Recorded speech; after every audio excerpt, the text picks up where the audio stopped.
Hey, everybody, welcome to Grilling at the Green. I'm JT. We'd like to thank everybody for listening to us in the Pacific Northwest and Texas and Pennsylvania, and of course on Golf News Network. We appreciate your time all the more. Well, we've got kind of an icon in my hometown here. Neil Lomax played professional football for what, 8 years, I think, 8 or 9. Almost got 10. I IR for my 10th year. So with the Okay, Cardinals, all with the Cardinals. all with the Cardinals. And Neil was a two-time Pro Bowler, passed for a little over 22,000 yards. I don't know if I ever walked 22,000 yards on a football field, Neil. Well, Um, you did on a golf course. You've been doing I, that for all those yeah, years. that's for sure. That's for sure. Anyway, welcome to the show. Finally, happy we could finally connect. Well, thanks for having me. Yeah. Now, Love talking about golf or sports or life or anything else on the docket. It's everything is good, and we'll go from here. So, how we'll talk about your football stuff in the next segment, but how did you get involved in golf? Did you play as a kid? You grew up in no, LO there. well, it was because of my grandfather, actually. Yeah. When I was about 8, 9 years old, he asked me to caddy for him and my older brother at that time. And he was a member at Riverside.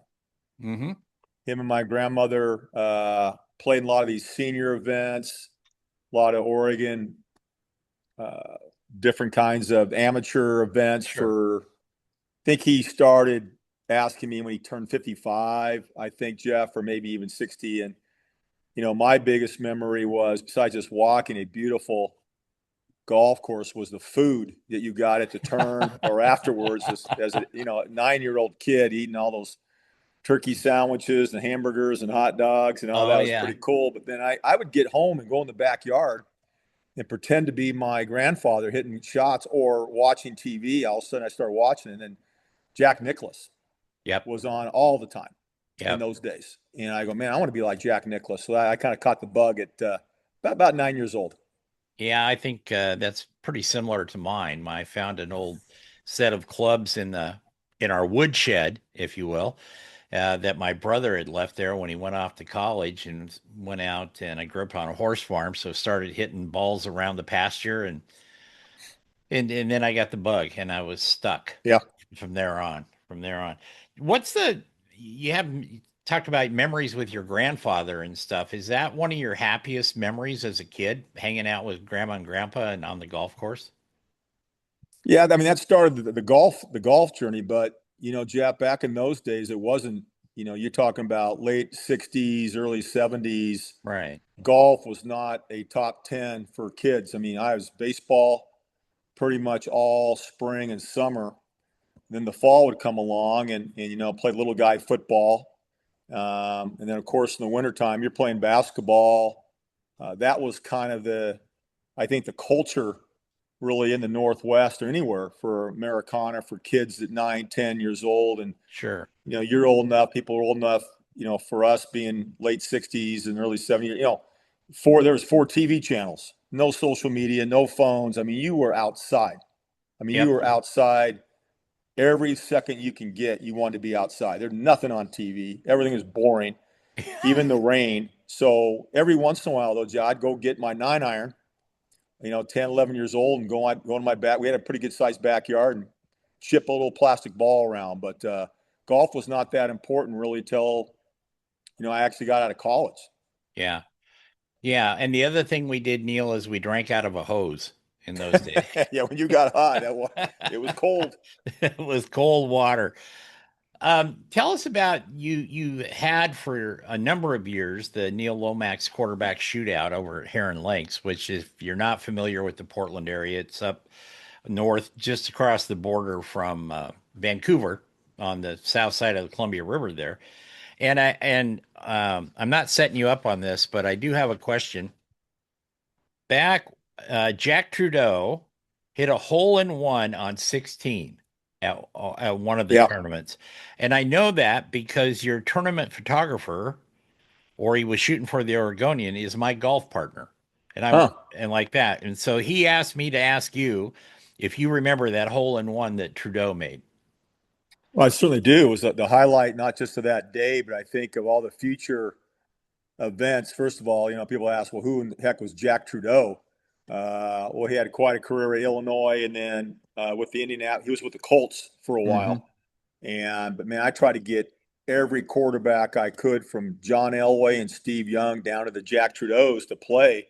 I needed about 28 celebrities, and I started getting Blazers and all that. But Jack Trudeau, number 16, I want to say it was like 364. If you know people who played Heron Lakes, it's that downhill, but there's a creek. There's a Yeah. creek like 20 or 30 yards right before that green. Apparently, he flew the creek. It's like 300 yards. And it rolls up on the green. And as the story goes, you had, I think it was Chris Miller, Steve Berline, and I think June Jones was putting out on 16. The ball rolls by them and goes in the cup. And as the story kind of develops, and obviously a good story is better than the truth, Oh was yeah. that it hit off Steve Berline's foot or something. But then the best part of the story is we're given the hole in one free car on 15, and 15 was the par three. So no one made a hole in one on par three. So everybody was bugging Scott Thomason at that time, our title sponsor, had all these car dealerships. Yeah. He felt a lot of immense pressure afterwards, and gives Jack Trudeau like a brand new 2001 Toyota Highland, whatever it was. Whatever it was. So Yeah. yeah, he got the car. Oh, good for him. Good for him. I love those kind of stories.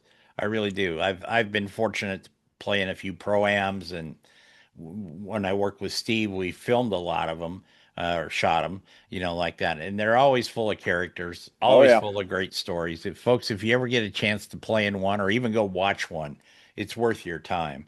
We're talking with Neil Lomax today, all-star and St. Louis and then the Phoenix Cardinals. Um, did you which town did you like better?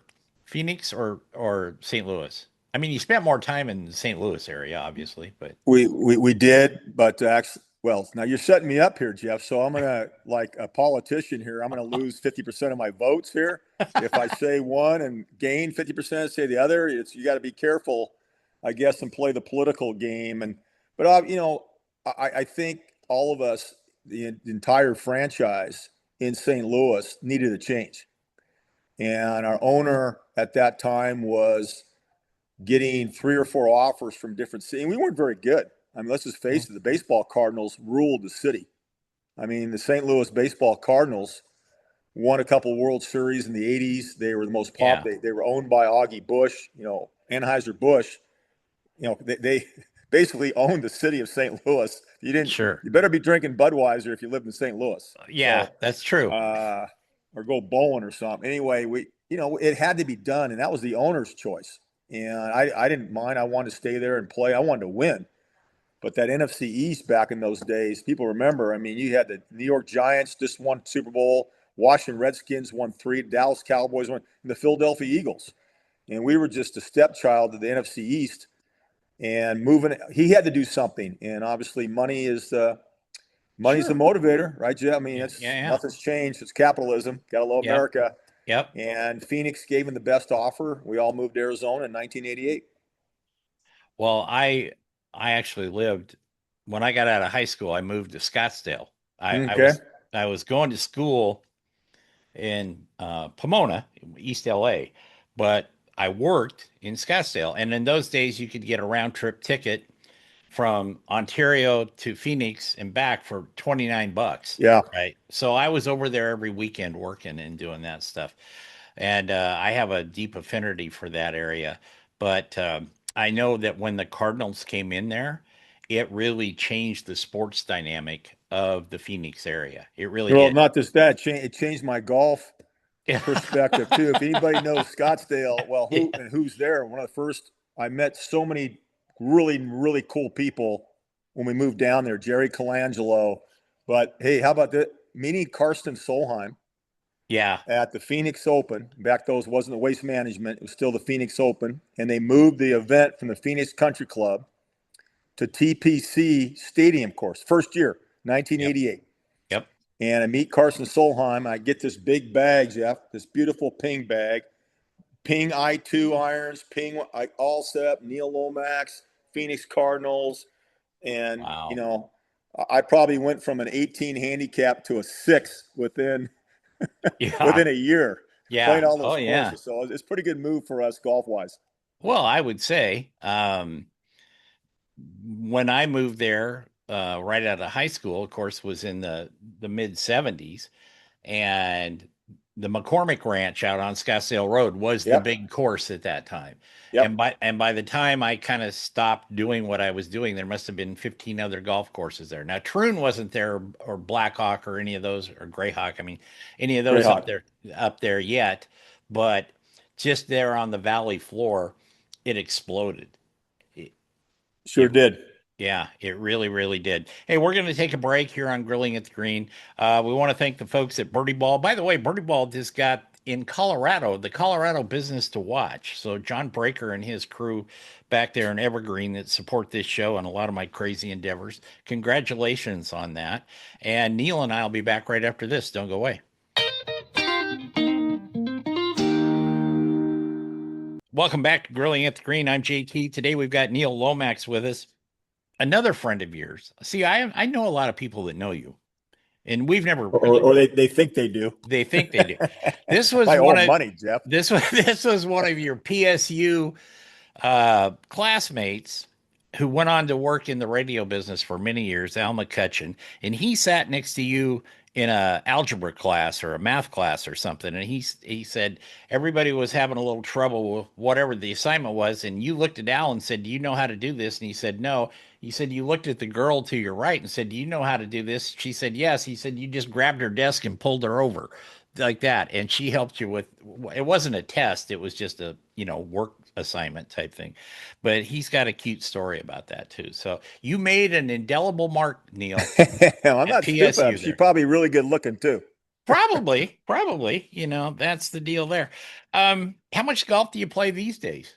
Oh man, the saying if the day ends with a Y, you want to play. Yeah. My wife and I just got the course a little while ago. We get over at the Langdon or Tualatin. We're at Oswego Lake and love the Northwest. And this time of year, even though for folks who don't know, today was like 102 degrees. Yeah. So it was a hot one. That ball was carrying. It's kind of fun to see the ball go so far. So, I love it. It's a great hobby.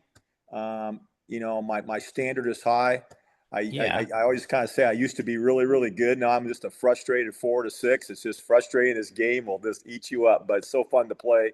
Not with just my wife, my family, my sons play. I bring my grandsons out now to play. Oh, cool. So it's pretty cool. It's a Do great you game. ever do you ever have plans on doing something like the shootout again? Oh, no, That's I a mean, big no. job. I mean, I know it's a huge deal. Putting Well, up, and I learned a lot. I got to give credit where credit is due. It's Peter Jacobson. yeah. That Fred Meyer Challenge was quite the event back in the days. Those all of us in the Northwest who follow golf, obviously, you better know who Peter Jacobson is. Oh, sure. And he was the one. I played in a couple years, and I'm telling Peter, Peter, I'm involved with FCA Young Life. My Christian faith is so important to me. I want to do something, raise a lot of money for charity. And you guys are just knocking this golf ball out of the park on charity. The amount of money you guys, how'd you get Fred Meyer? How'd you get? And he kind of told me, here's how we did it. Neil, I think you can get all your quarterback buddies, get celebrities. I go, So that's how it started. I was introduced to Scott Thomason and introduced to the vice president of Albertsons from Mm-hmm. Boise. So Mm-hmm. the Albertsons people really came along with all their vendors. And once you get sponsors and once you get that kind of money and you got the venue and you got enough to give it, then I just started making phone calls. I started asking everybody that I knew, from Bernie Kosar and the old guys like me, Steve Barkowski's and June Jones, to the young guys back in the day. And we hit it off, and we had the Blazers. Terry Porter loved it. Danny Oh, Ainge sure. loved it. Clyde Drexler loved coming out. And then my wide receiver buddy, Roy Green, he came up. One of his best friends is Charles Barkley. So Charles Barkley came up for a bunch of years, and it was a home run for us in many ways, Jeff. But the bottom line was this: we would raise about $120,000 every year for two charity, Young Life and FCA of Mm-hmm. Oregon, and that was the highlight for me. That's significant dollars back in those days. Oh, And absolutely. we had that big, huge scoreboard at Heron Lakes and everything. And Peter Jacobson's company really helped us out to kind of put that event on the map.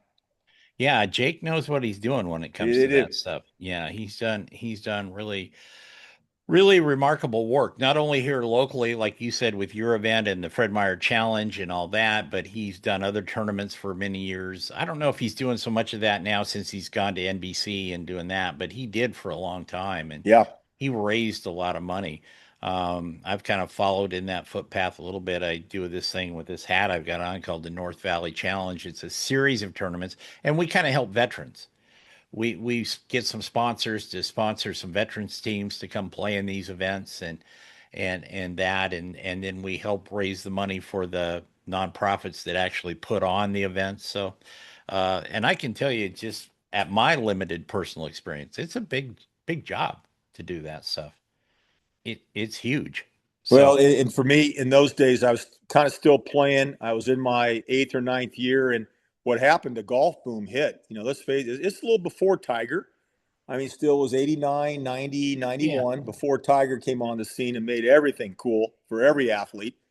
Everybody was trying to do all the quarterbacks in their cities were trying to put on some, either an auction night, a dinner, a gala, but golf. It was all these guys. We were all into golf kind of. So if I did mine, Elway wanted me to come to his. Steve Young wanted me to come to his.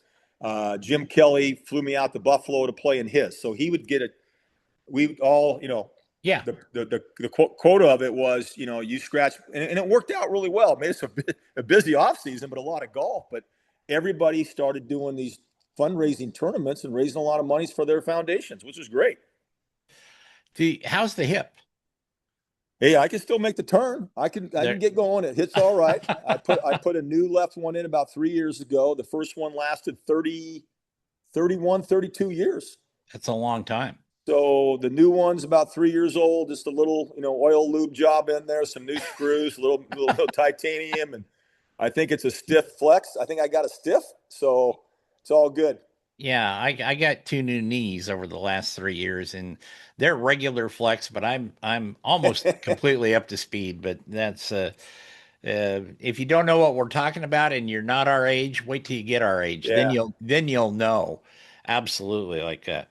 What I want to talk to you about in the next segment, Neil, because we're coming up to a break here, but I want to tee it up, no pun intended. Mhm. College sports, especially college football, has changed so much since you played at Portland State. These guys are making millions now before they ever set foot on an NFL field. I don't know if that's good, bad, or indifferent. I know my opinion of it, but I want to get somebody who went through that whole process like you did from high school to college to NFL. And I want to do that. And I want to get your take on that when we come back. You up for that? Sure. Okay. We're going to take another break. Neil and I will be back on Grilling at the Green in just a minute.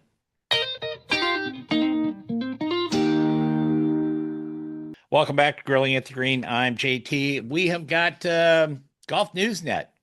If you're not familiar with that, you don't always have to go to golf.com or Golf Digest or any of that. They're fine publications and that. But Ryan Ballengee and his crew back there put out a lot of information, a lot of good videos, and we're part of that deal. And we have our own channel with that on iHeart that you can dial into. And there's Golf News Net TV, which we did the first series of Grilling at the Green, which actually includes a lot of cooking.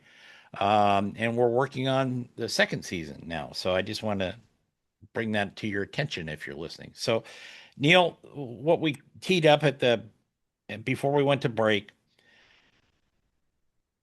personally, I think the money has gotten out of hand, and maybe it's because I'm old like you are, and that's not a slam, but No, it's not old. We're still. I'm about ready to shoot my age, man. It's okay. I just got to leave the 17th green most of the time to yeah, do it. yeah, I'm on 15, and then I got to go. But Yeah. anyway, I just think that I mean, it's just that wasn't the way we grew up, and maybe that's why I'm not totally opposed to kids getting money for their use of their images and stuff, but when they're actually paying them to switch schools and do stuff like that, that kind of that rubs me the wrong way. I want to get your take on it. Well, that's your perspective of it, and Yeah, that's the moral compass that we have, Jeff, as older, and what I went, if I had a good lawyer back in those days and I wanted to sue Portland State or sue the NCAA, why were they using my picture to put it on the cover for Portland State to sell tickets? Well, Right. where's my commission? We never Right. thought that way, right? Yeah. We just Yeah. We didn't think didn't. that way, that I should be earning something for them using my name, image, or likeness on the cover of, magazines and promotional material to sell tickets at Portland State, in 1977. So come on. Yeah. But to me, I look at the NCAA messed up. To me, they're a government issued committee that totally messed up years and years ago. They should have had some parameters and boundaries on this, Jeff, years ago. That Hmm. was the governing body years ago. But they allowed the EA Sports, they allowed these gaming to use these athletes. And if you recall how it all started with the O'Bannon brothers back at UCLA, this is like 20 years ago. They met with a lawyer friend. Go, you guys know you're on the cover of EA Sports for their basketball? He goes, that's really cool, isn't it? Well, cool, but why are they benefiting and you guys aren't? So that was the domino effect of how it all started.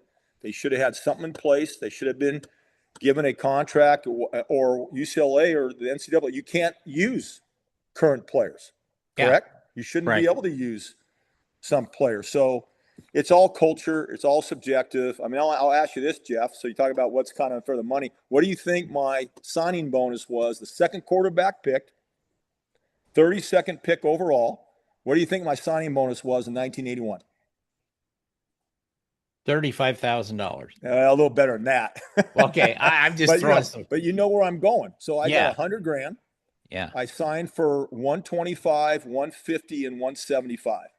Not millions.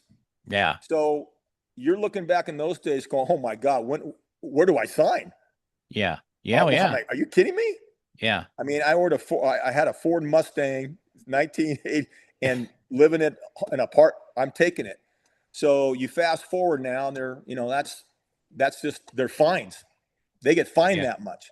Yeah. So the nil to me is just morphed out of the NCAA being neglect, being irresponsible years and years ago to put boundaries in place to keep it amateur and sign things. If you're going to sign at Texas, they pretty much own your rights because you're going to get a scholarship. You're going to get to play until you graduate. But they did not do that. There's no antitrust laws. So you can sue anybody at any time. And these parents and agents are suing the schools, suing the NCAA, and no one's winning except for the players who get the nil, right? Right. Right. Um, Jim Zorn.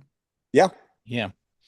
Well, when Jim was at Cal Poly, I was a freshman, and we were talking at a pro-am a couple of years ago. And I told him I went to Cal Poly, and so he kind of took some time and did all that. Not San Luis Obispo, Cal Poly Pomona. Pomona, home of the Mustangs. And he said, "You know where I lived?" I said, "No." I said, "We didn't hardly know where any of the football players lived there." He goes, "I lived up in the Howard Johnsons, up on what was the name of that? Not Long Street or one of them. It was Foothill Boulevard. Sorry." And he goes, "I lived in that place for 2 years." And he goes, "I ate in the restaurant, and if I was late, they always brought food to my room." He goes, "But that's where I lived in the Hojos up there." Hmm. And you know, some players had apartments, but there was probably two or three or four players in those apartments in those days. You know, if they because they all had to work too Yep. besides play to pay the bills. I mean, they got a scholarship, but scholarships in those days paid the tuition. They didn't really pay anything else. Nope. Like that. But I always thought that was interesting that Jim lived in a Howard Johnson's for 2 years. So, did you live at home when you were at PSU? No, I couldn't wait to get out. So I Yeah. got a couple roommates right away. My mom and dad, God bless their souls, had this little house on Carmen Drive by Oh yeah. I-5 right near Tigard. Yep. We went to Lake Oswego, but believe me, my dad had a Ford Pinto. We had a big station wagon. We weren't living on the lake. So Right. that was the 3%ers. The Yeah. 97%ers didn't live on the lake. No. So we scrambled. My mom and dad were both teachers, and I could not wait to get three other roommates Jeff, and find some apartment outside of where were we my freshman year? I think we are outside of Multnomah, little city of Oh, Multnomah, yeah. off of I-5, and Yep. car pulled in because no one can afford the parking, no one can afford cars, and we bust in or came Oh, in, and yeah. thank God for Mouse Davis and throwing the football 60, 70 times a game. Got me out of there for 4 years. Oh, yeah. Yeah. Well, like you said, I grew up out by Estacada. Okay. So I was a farm boy. And I went to Cal Poly for 2 years and then I finished at Oregon State.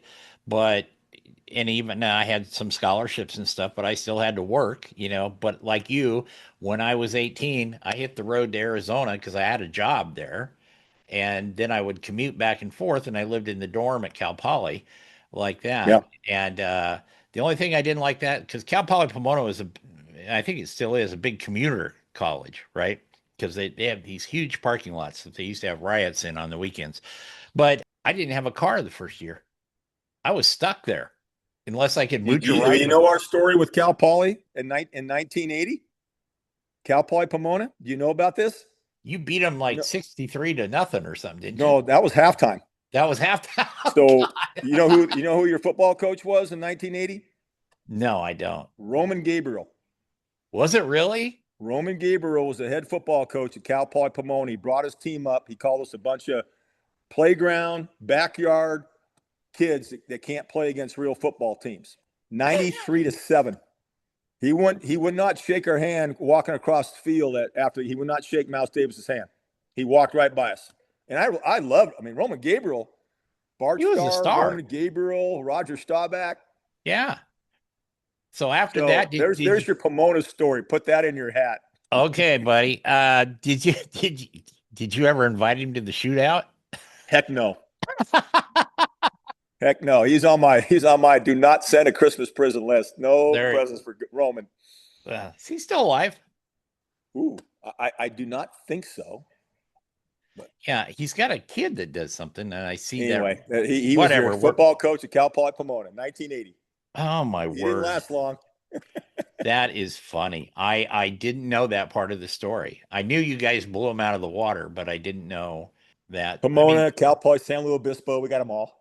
yeah, I Got got them them all. all. Were you playing like San Jose State in those days too? We played them 1 year, and then Boise States and all, but then they started getting a little big time in 1980. We stayed in the Big Sky, so just played all the Montana, Idaho State, Weber State, Eastern Washington. They still do now.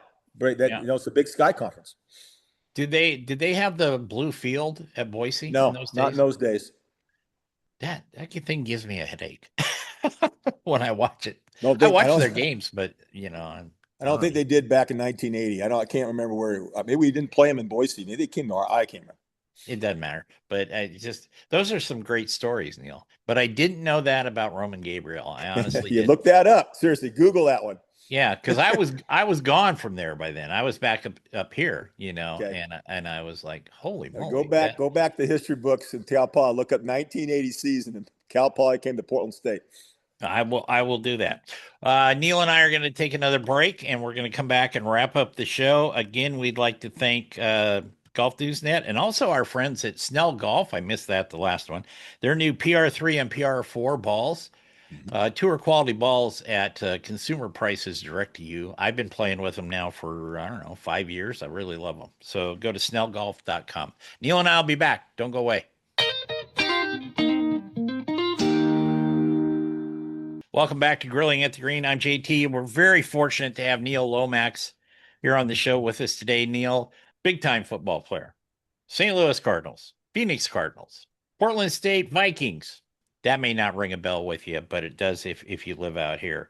And what all do you do now? Because I know you were sitting on some boards and stuff for a while, and you've had various business ventures that all seem to do pretty well. And you do a lot with your Christian fellowship stuff.